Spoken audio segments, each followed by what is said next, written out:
Hi friends, అందరికి good morning. ఈరోజు టమోటాలు కిలో 10 రూపాయలని ఇచ్చినారు ఫ్రెండ్స్.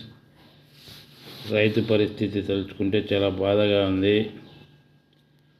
మరి ఇంకా రిటైలుగా మార్కెట్లో 10 రూపాయలకి ఇచ్చినారంటే ఇంకా రైతుకు కూలీ ఏంది, పంట పండించినందుకు ఏంది, రైతుకు ట్రాన్స్పోర్ట్ ఖర్చు ఏంది, ఇవన్నీ తెలుసుకుంటే రైతుకి ఏమొచ్చుంటుంది ఫ్రెండ్స్.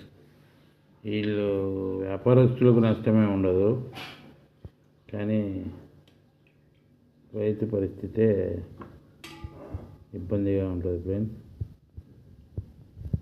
ఓకే ఫ్రెండ్స్, చూడండి ఫ్రెండ్స్, చిన్న సైజ్ అయినా చాలా ఫ్రెష్గా బాగుంది.